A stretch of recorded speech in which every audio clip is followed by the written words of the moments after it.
शुभोदय छात्रों, 9वीं कक्षा के हिंदी विषय में आपको स्वागत है। आप ये बताइए कि क्या आप लोग सिनेमा देखते हैं? सिनेमा देखना पसंद है क्या? आपको पसंद है या नहीं? पसंद है। सब लोग सिनेमा देखते हैं। सर नो, ये सिनेमा देखते हैं। तो सिनेमा उनसे हमें क्या लाभ है? सिनेमा उनसे हमें क्या लाभ है, बता सकते हैं क्या? सही है, सिनेमा उनसे हमें मनोरंजन मिलता है। मनोरंजन, एंटरटेनमेंट, एक जो है मनोरंजन मिलता है। कैसे? अगर हम थक गए तो, काम करते हो थक गए तो कुछ समय तक सिनेमा देखते हैं। सो सिनेमा देखने से हमें मनोरंजन मिलता है, मनोरंजन होते हैं। और दूसरा जो है, सिनेमा के कहानी के द्वारा हमें कुछ ना कुछ शिक्षा मिलती है। कुछ शिक्षा मिलती है। ओके, कुछ ना कुछ शिक्षा मिलती है। शिक्षा बोले तो नीति, मोरल। और तीसरा जो है, पुरानी बातें नहीं तो ऐतिहासिक कहानियों के द्वारा इतिहास के बारे में पता चलता है। इतिहास के बारे में पता चलता है नहीं? सो इस तरह हमें सिनेमा उनसे लाभ है। आज हम एक सिनेमा के कहानी के बारे में चर्चा करेंगे। एक सिनेमा के कहानी के बारे में चर्चा करेंगे। सो उसका नाम जो है तारे ज़मीन पर। सिनेमा का नाम क्या है? तारे ज़मीन पर। और ये सिनेमा के कहानी किस तरह का है, उसमें किसके बारे में वर्णन किया गया है, इसकी चर्चा करेंगे। आज हमारा पाठ जो है तारे ज़मीन पर। क्या नाम है पाठ का? तारे ज़मीन पर। यहाँ उपवाचक के अंतर्गत दिया गया है। उपवाचक बोले तो नॉन डिटेल। नॉन डिटेल वाचक से आपको व्याकरण के साथ प्रश्न और उत्तर लिखना है, व्याकरण लिखना है, सब कुछ लिखना है। लेकिन उपवाचक में आपको क्या करना है? पाठ पढ़कर अर्थ ग्रहण करना है। पाठ पढ़कर अर्थ ग्रहण करना है, व्याकरण की जरूरत नहीं। समझ में आ रहे? यहाँ उपवाचक पाठ है तारे ज़मीन पर। इस सिनेमा को तारे ज़मीन पर क्यों रखा गया है?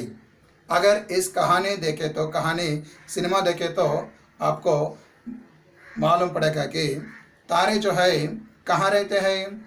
आकाश में, नहीं तो नभ में। नहीं, तारे आकाश में रहते हैं। लेकिन यहाँ ज़मीन पर तारे। सिनेमा में देखिए, एक बच्चा रहता है, उनका स्वभाव, बच्चों का स्वभाव के बारे में वर्णन किया गया है इस कहानी में। तो कहानी लेखक का आशय है, सिनेमा के कहानी का लेखक का आशय है, बच्चे जो है आकाश में जो धरती तारे हैं, उसी तरह धरती पर भी बच्चे जो है तारे के समान है, तारों के समान है। तो उसके वास्ते उसने कहा कि बच्चे जो है धरती पर, ज़मीन पर रहने वाले तारे हैं। तो इस तरह उसने कहा। और सिनेमा के निर्माण के पीछे बहुत सारे लोग काम करते हैं। समझ में आ रहे? कलाकार, सिनेमा में जो कलाकार होते हैं वो सभी कलाकार अभिनेता अभिनेत्री नहीं। और बाकी सभी कलाकार जो है सिनेमा में काम करते हैं। और निर्देशक बोले तो प्रोड्यूसर, सॉरी, निर्देशक बोले तो कौन है? डायरेक्टर। और निर्माता, निर्देशक क्या काम करते हैं? सिनेमा के एक्शन किस तरह अभिनय करना है उसके बारे में बताते हैं निर्देशक, डायरेक्टर। और निर्माता जो है सिनेमा निकालने के लिए, सिनेमा बनाने के लिए कितना खर्चा होता है और पूरा जो है निर्माता देते हैं। यानी जो पैसे जो है, धन जो है निर्माता धन का प्रबंध करते हैं। और गीत लिखने वाले लेखक जो है, लेखक रहता है। और कहानी लेखक और डायलॉग राइटर, बातें नहीं।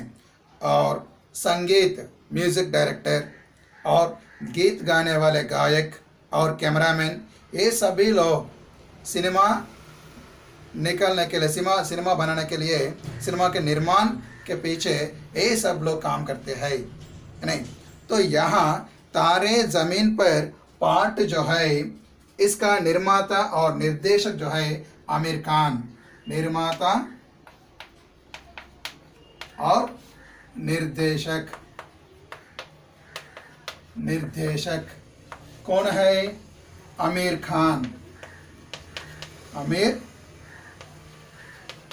खान निर्माता और निर्देशक आमिर खान। निर्माता का अर्थ है प्रोड्यूसर, निर्देशक का अर्थ है डायरेक्टर। ये जो है आमिर खान है और इसमें पात्र भी आमिर खान है नहीं, हीरो या। और गीत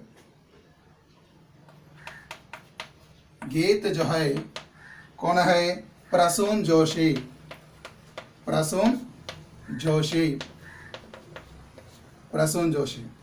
ओके। और संगीत म्यूजिक कौन है? शंकर अहसान लाय। शंकर अहसान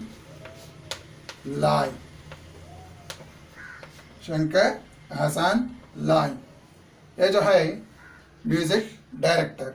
और इसमें कलाकार पात्र, कलाकार एक्टर्स, कलाकार जो है कौन है इसमें? आमिर खान और दर्शील सफारी,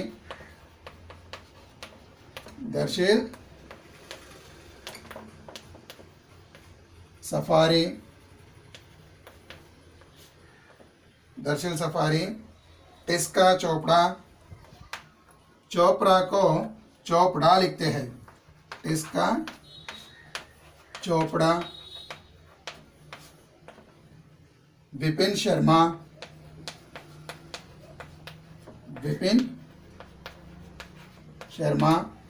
और सचेत इंजीनियर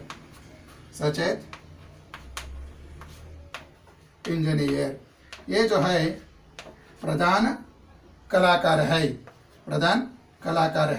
ये सभी सिनेमा के निर्माता निर्देशक आमिर खान है और गीत प्रसून जोशी, संगीत शंकर अहसान लाय, कलाकार आमिर खान, दर्शील सफारी, टिस्का चोपड़ा, विपिन शर्मा और सचेत इंजीनियर।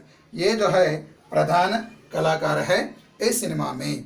और सिनेमा में किसके बारे में वर्णन किया गया है बोले तो बच्चों का स्वभाव कैसा रहता है और माँ बाप क्या सोचते हैं बच्चों के बारे में, तो इसका वर्णन किया गया है इस सिनेमा में। ठीक है बच्चों, अब हम सिनेमा की कहानी की जानकारी करेंगे और आप लोग पाठ्य पुस्तक खोल के ध्यान से सुनिए। पाठ्य पुस्तक खोल के देखिए और सुनते हुए पाठ का सारांश अर्थ ग्रहण करने के लिए कोशिश कीजिए। ठीक है बच्चों, देखिए, बच्चे ओस की बूंदों की तरह शुद्ध और पवित्र होते हैं। वे कल के नागरिक हैं। आजकल प्रायः घर घर से टॉपर्स और रैंकर्स तैयार करने की कोशिश की जा रही है। कई लोग यह नहीं सोचते कि बच्चों के मन में क्या है, वे क्या सोचते हैं, उनके क्या विचार है। यह हर घर के हालत ऐसे है। बच्चों के ऊपर जो माता पिता के मन में जो राय है वो ये बच्चों के बारे में ना ही सोचते हैं। वे क्या करना चाहते हैं, क्या बनना चाहते हैं, माता पिता जो है ना ही सोचते हैं। हमेशा क्या सोचते हैं, मेरा बच्चा कक्षा में टॉपर बनना चाहिए, मेरा बच्चे को ए रैंक मिलना चाहिए, रैंकर बनना चाहिए। तो इसी तरह सोचते हैं।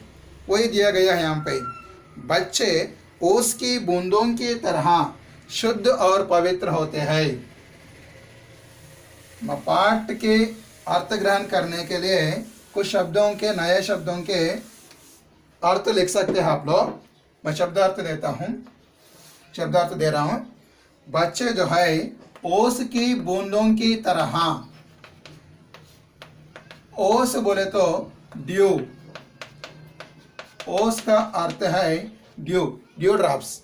ओके, जैसा आप देख सकते हैं पत्ते के ऊपर सर्दी में शीतकाल में जो है ओस ओस की बूंदे रहते हैं, है ना। सो उसी तरह ओस की बूंदों की तरह, बूंदों का अर्थ है ड्रॉप, ओस की बूंदों की तरह शुद्ध और पवित्र होते हैं, शुद्ध और पवित्र है।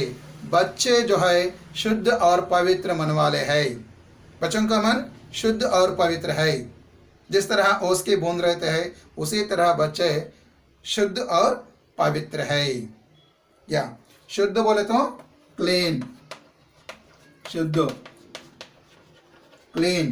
पवित्र, पवित्र का अर्थ है, पवित्र का अर्थ है होली, पवित्र होली।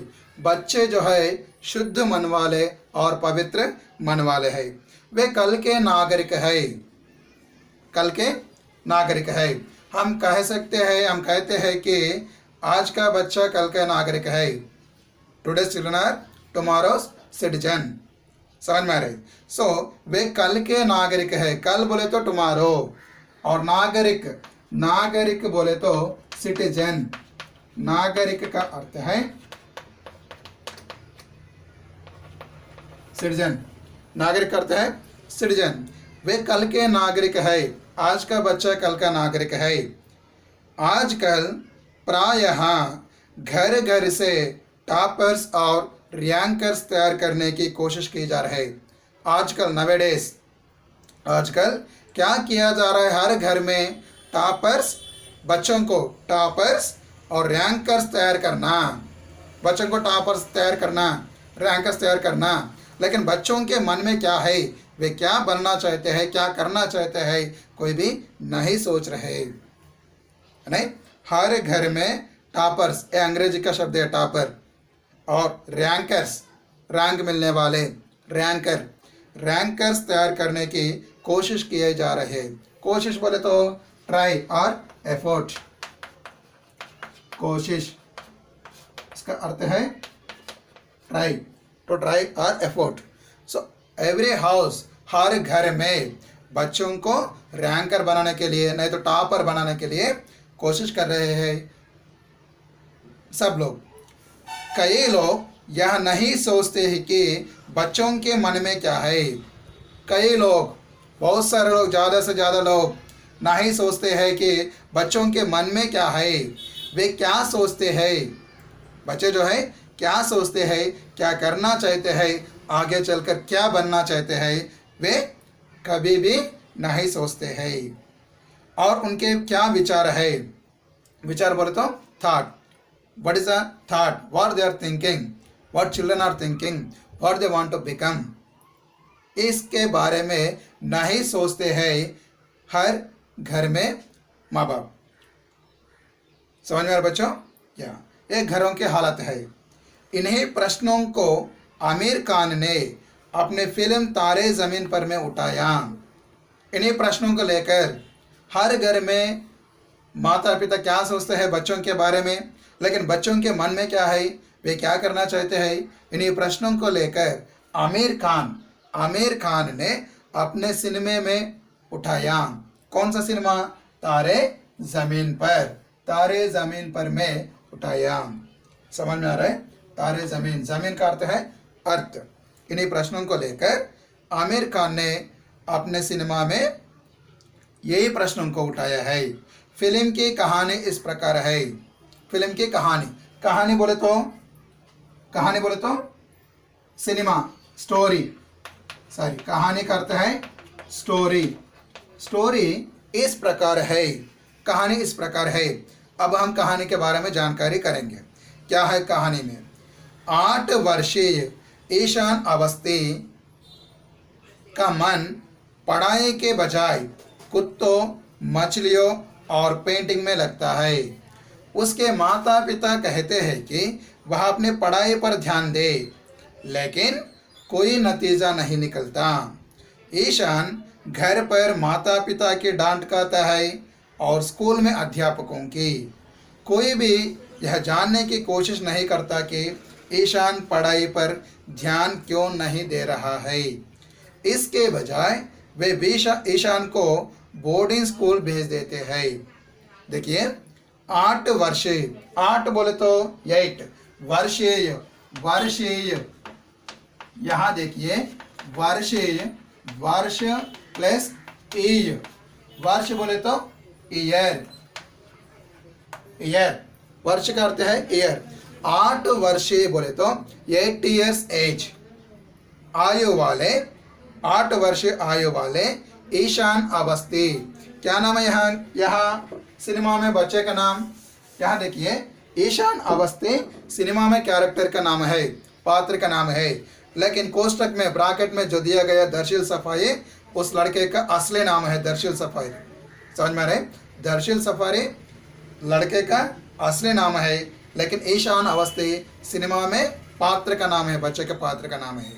यहाँ 8 वर्षीय ईशान अवस्थी का मन पढ़ाई के बजाय, पढ़ाई बोले तो स्टडी और एजुकेशन, पढ़ाई बोले तो एजुकेशन, पढ़ प्लस आए पढ़ाई, एजुकेशन, पढ़ना, पढ़ना का रूप है भाववाचक संज्ञा। पढ़ाई के बजाय, के बजाय, इंस्टेड ऑफ, के बजाय बोले तो इंस्टेड ऑफ कुत्तों, कुत्तों पर, कुत्तों से खेलना और मछलियों से खेलना और पेंटिंग में लगता है। ईशान अवस्थी जो है ये लड़का पढ़ाई के बिना, पढ़ाई के बजाय किस में मन लगाता है?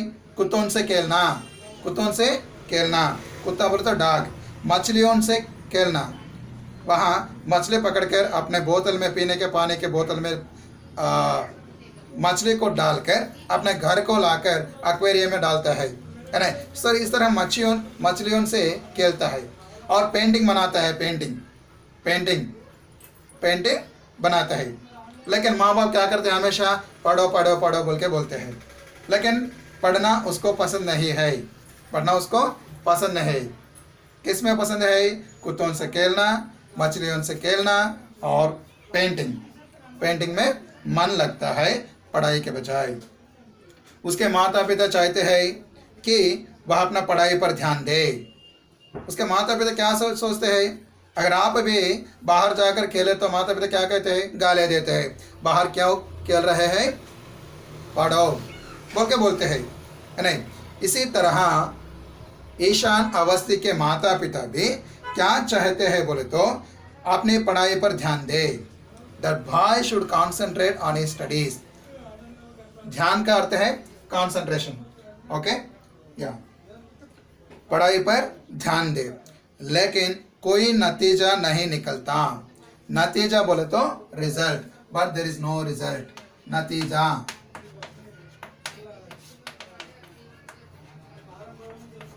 रिजल्ट, नतीजा बोले तो रिजल्ट।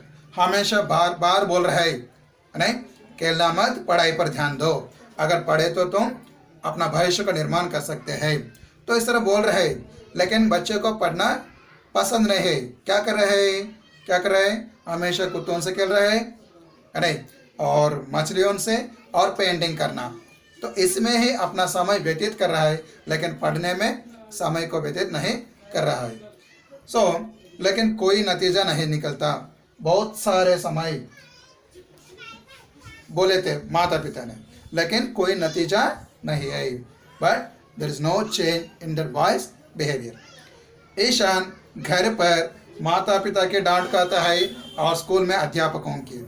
घर में माता पिता क्या कर रहे? डांट, डांट बोले तो गालियाँ, गालियाँ दे रहे है नहीं, ये हमेशा नहीं पढ़ता है बोल के गालियाँ दे रहे। और पाठशाला में, स्कूल में, स्कूल अंग्रेजी का है, स्कूल में अध्यापकों की, स्कूल में अध्यापक भी हमेशा गालियाँ दे रहे हैं। समझ में आ रहे? घर में माता पिता गालियाँ दे रहे और स्कूल में अध्यापक भी गालियाँ दे रहे। कोई भी यह जानने की कोशिश नहीं करता कि no one is trying to know, no one is trying to know, कोई भी यह जानने के लिए कोशिश नहीं करता कि ईशान पढ़ाई पर ध्यान क्यों नहीं दे रहा है। Why that boy is not concentrating on studies. Ishaan पढ़ाई पर ध्यान क्यों नहीं दे रहा है, कोई भी जानने के लिए कोशिश नहीं करता है। No one is trying to know that why that boy is not concentrating on studies. इसके बजाय ईशान को बोर्डिंग स्कूल में भेज देते हैं. So instead of knowing this one, okay, what they did, Ishaan को बोर्डिंग स्कूल में भेज देते हैं. Okay, they send him to boarding school. Boarding school का अर्थ है रेजिडेंशियल स्कूल, हॉस्टल रहते हैं वहाँ पे, समझ में रहे. सो रेजिडेंशियल स्कूल में भेज देते हैं, बोर्डिंग स्कूल में भेज देते हैं, समझ में रहे.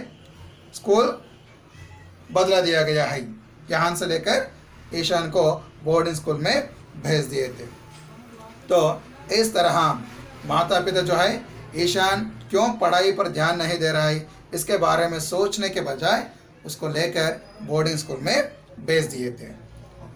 तो उसके बाद क्या हुआ, खिलखिलाता ईशान वहाँ जाकर मुरझा जाता है. खिलखिलाता, हमेशा हंसते हुए रहने वाले, हमेशा मुस्कुराते रहने वाले ईशान जो है वहाँ जाने के बाद मुरझा जाता है. मुरझा जाना इसका अर्थ है दुर्बल होना. मुरझा जाना का अर्थ है दुर्बल होना, मीन्स वीक, दुर्बल होना और वीक होना, समझ में आ रहे. To become weak, to become weak, to become weak.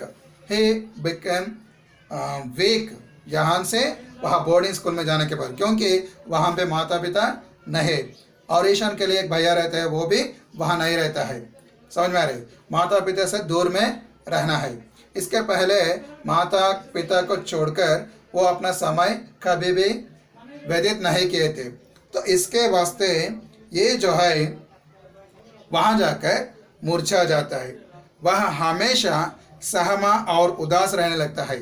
हमेशा वहाँ उदास रहने लगता है. उदास बोले तो सैड, ओके, किसी से भी बातें नहीं कर रहा है, किसी को वो कुछ नहीं बोल रहा है, वह हमेशा उदास रहने लगता है. उस पर निगाह जाती है कला अध्यापक रामशंकर निकुम की. ये रामशंकर निकुम कौन है, आमिर खान है. आमिर खान का सिनेमा में जो कैरेक्टर का नाम है रामशंकर निकुम. उस पर निगाह जाती है. निगाह बोले तो दृष्टि और विजन. निगाह बोले तो दृष्टि, यानी जो है vision,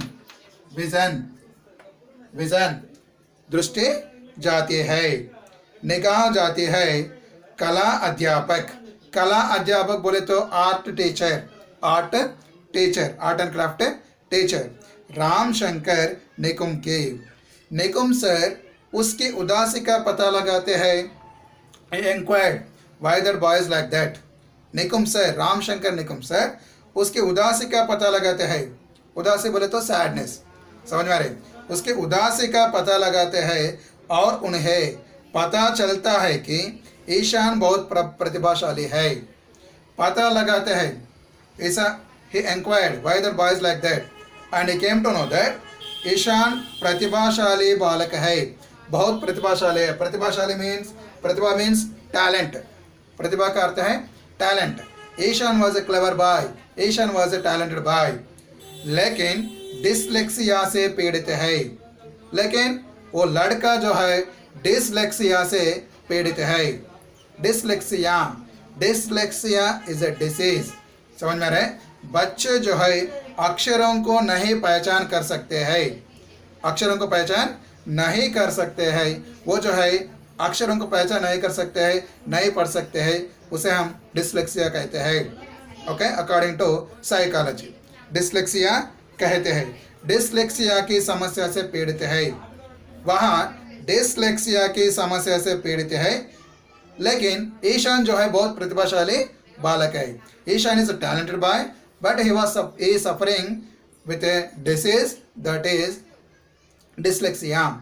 Okay, he is having the problem that dyslexia समस्या से पीड़ित है और उसे अक्षरों को पढ़ने में तकलीफ होती है. तकलीफ, पीड़ित मीन्स सफरिंग और तकलीफ बोले तो अक्षर मीन्स लेटर्स. तकलीफ का अर्थ है प्रॉब्लम, प्रॉब्लम। तकलीफ का अर्थ है प्रॉब्लम। अक्षरों को पढ़ने में तकलीफ होती है, अक्षरों को पढ़ने में तकलीफ होती है। Okay, he is not able to find out the letters, is not able to read the letters. उसे अक्षरों को पढ़ने में तकलीफ होती है, लेकिन अपने प्यार और दुलार से निकुम सर ईशान के अंदर छिपी प्रतिभा सबके सामने लाते हैं। लेकिन अपने प्यार, विथ लव एंड अफेक्शन, दुलार, दुलार का अर्थ है, दुलार का अर्थ है, दुलार बोले तो care, with love and care निकुम सर ईशान के अंदर छिपी, छिपी बोले तो हिडन, छिपना बोले तो छिपी, हिडन। प्रतिभा, प्रतिभा, प्रतिभा बोले तो टैलेंट, टैलेंट। उसके अंदर छिपे प्रतिभा को बाहर सबके सामने लाते हैं। ये जो है कहानी है, समझ में रहे। निकुम सर जो है, बच्चे क्यों ऐसा है, किसी से भी नहीं बात कर रहे, अलग से रहता है, नहीं, आइसोलेट। ओके, सो इस तरह पता चला के, पता करके उसको क्या पता चला कि वह लड़का जो है प्रतिभाशाली है, लेकिन डिसलेक्सिया से पीड़ित है, उसे अक्षरों को पढ़ने में तकलीफ है। इसे पता जानने के बाद उसके अंदर जो प्रतिभा है, कौन सी प्रतिभा, आर्ट, पेंटिंग, उसे सबके सामने लाता है रामशंकर निकुम सर। ये जो है कहानी है, समझ में रहे। तो ये जो है कहानी सिनेमा का कहानी है, इसकी जानकारी आपको दी गई है। और कल हम इसमें कहानी किस तरह का है, किस तरह का कहानी है, कैसे कहानी चल रही है, स्क्रीन प्ले कैसे है, और ईशान के लिए बातें क्यों कम है, ये सभी बातें कल हम जानकारी करेंगे। ठीक है बच्चों, आपको क्या करना है, फिर एक बार पाठ पढ़ते हुए इस पाठ का अर्थ ग्रहण करना है। जहाँ तक हो गए वहाँ तक पाठ पढ़ते हुए पाठ का सारांश को अर्थ ग्रहण करना है। ठीक है बच्चों, घर में ही रहिए, सुरक्षित रहिए। धन्यवाद।